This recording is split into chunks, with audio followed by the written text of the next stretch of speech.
Hello, my pickles. I haven't said that in a long, long time. I was trying to please a couple of people that didn't like when I considered them a pickle. That's okay, you don't have to be a pickle. But for those of us that are pickles, welcome. And welcome to the others too. What is a pickle? A pickle who clearly can't talk. A pickle is a person who has done everything in the world to lose weight. Never even considering the health benefits. Just get me that body. Okay? And it hasn't worked long term. There's nothing sustainable about what you did. Quick weight loss schemes, Weight Watchers that you could build a house on the water with what you spent on their weekly meetings, their programs, their Frankenfoods. If you only had that money back and started keto before. A pickle is a person who found keto and doesn't plan on changing anything. It works just fine. Thank you very much. So to those of you who consider yourself a pickle, like me, hi, it works. And I'm not changing it, no matter how you try to make me. All right, so you're doing keto. You might have even started at higher carbs than under 20. You might have started at 75, 50, 40, 30, whatever, and then maybe even hit maintenance and found that your body can handle 30 or 35 carbs a day. And we're talking total carbs. Good for you, Sandy, by the way. We're talking total carbs, not net. Net is a very slippery slope. Net carbs, to me, is like having keto-fied breads, desserts, noodles, things like that that could get us into trouble. Some of you can do that and you're not waking up in the middle of the night either heating up the leftover tray, plate of it or bowl of it and saying, intermittent fasting's not for everybody. Or, you're not addicted to it. It's not something that lights up your brain and the visual is too tricky and too confusing. For me, it's too tricky and too confusing. But that's just me. And if it works for you, have at it. But it doesn't work for me. The discipline and structure, I do best with a big A salad at the end of the day with my protein mixed in with it, which I'm having again tonight. I'm having the same thing I had yesterday, which is corando ham and avocado and 10 grams of blue cheese, crumbled blue cheese that I crumble all by myself because I don't want the caking agents. Evu, organic raw cabbage, organic mini cucumber, organic, yeah, I know, the drinking game continues. Somebody said, Bertie, I think it was, have a shot of wheatgrass juice powder every time I say grass-fed or organic. Wow, will you be zinging and your tongue will be permanent Dartmouth University green. Am I digressing? So, anyway, I don't keto-fy standard American diet items. If you don't like that part, either ignore and keep listening or find another channel that does all of those things in their Betty effing kitchen and have at it. So for me, it keeps it very, very simple. In the meantime, while you're waiting for your new body and all of your keto benefits to appear, how do you handle it? What fills your day? What fills your time? At first, it's totally, totally, totally overwhelming to listen to the podcasts and listen to the people and the best of the best say this, and yet I'm listening to another person with MD after their name, and they're saying this and that and that and this. And it's funny because sometimes I listen to people that talk about what they have in a day, and it's like, you must be having 800 calories worth of bone broth and supplements and, 2 ounces of this and 100 grams of that, and you're having your green smoothie, and then you're having your eggs and bacon, and then you're having your next meal and your next meal, and then you're having, it's crazy. I don't know how they fit all those things in their day. I do take a number of supplements, that is true, but I still have my bulletproof coffee. I get my 8 hours. I go to bed at 7 at night and get up at 3 in the morning. Is it different than most? You bet. But it allows me time to walk, to make podcasts, to answer comments, to do my own personal emails and life to prep my salad for dinner. It allows me all that kind of time. And then I fill my day until 11 or 12, and I have my first meal of the day. So I have my bulletproof coffee, which means for me it's not loaded, loaded, loaded. It's 1 tablespoon of either grass-fed butter or coconut oil, unrefined, organic, first cold pressed, that 1 tablespoon of that. So that or the butter with a half a tablespoon, with 1 tablespoon of heavy whipping cream. So it's really about 165 calories for my bulletproof coffee. And I have brain octane from the Bulletproof Dave Asprey. I've got 3 jugs of it, and I keep forgetting to just take it.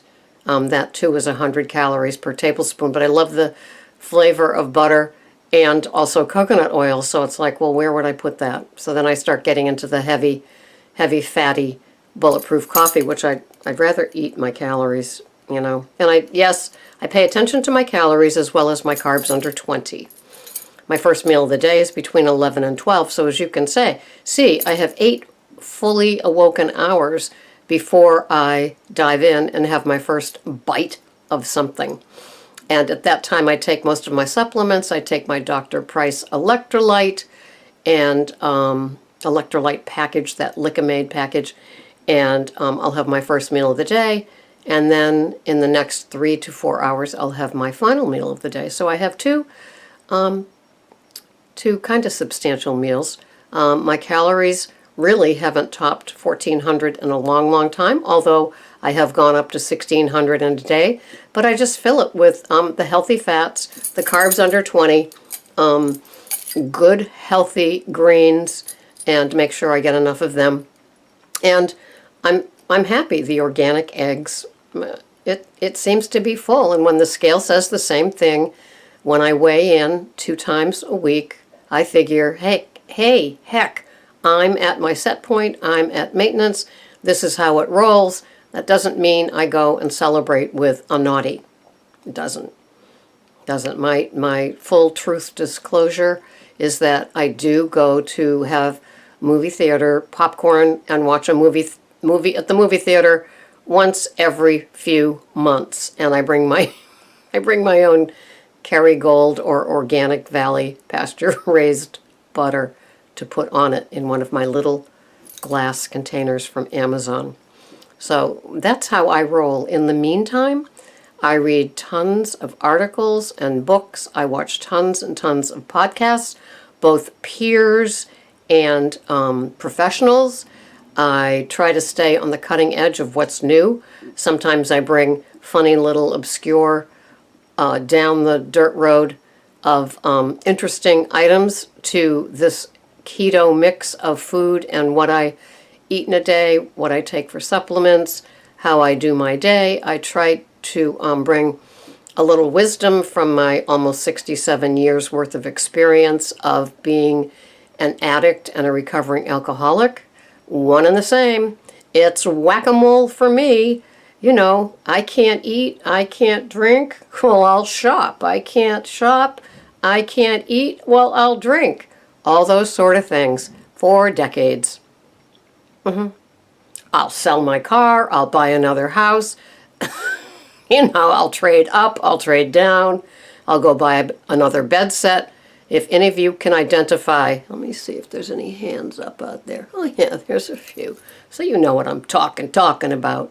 So in the meantime, enjoy the health benefits of keto. Pay attention.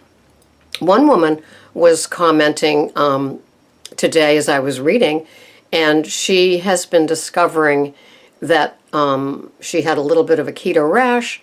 She added for a couple of days a couple of fruits and more veggies and really paid big attention to what was happening for her. And, you know, she is self-taught. And when you are self-taught with your keto at the eventual place of under 20 until you are at your set point and then finding something else that might work. But if you are there and you are dedicated and committed, and if I stub my toe, you're not going to learn from me. You might hear the tale, the nugget might be stored back there, but you're not going to know unless you stub your own toe for the most part. So if you're watching all of these carb reloads and uploads and refeeds, and I don't understand any of that stuff, to tell you the truth.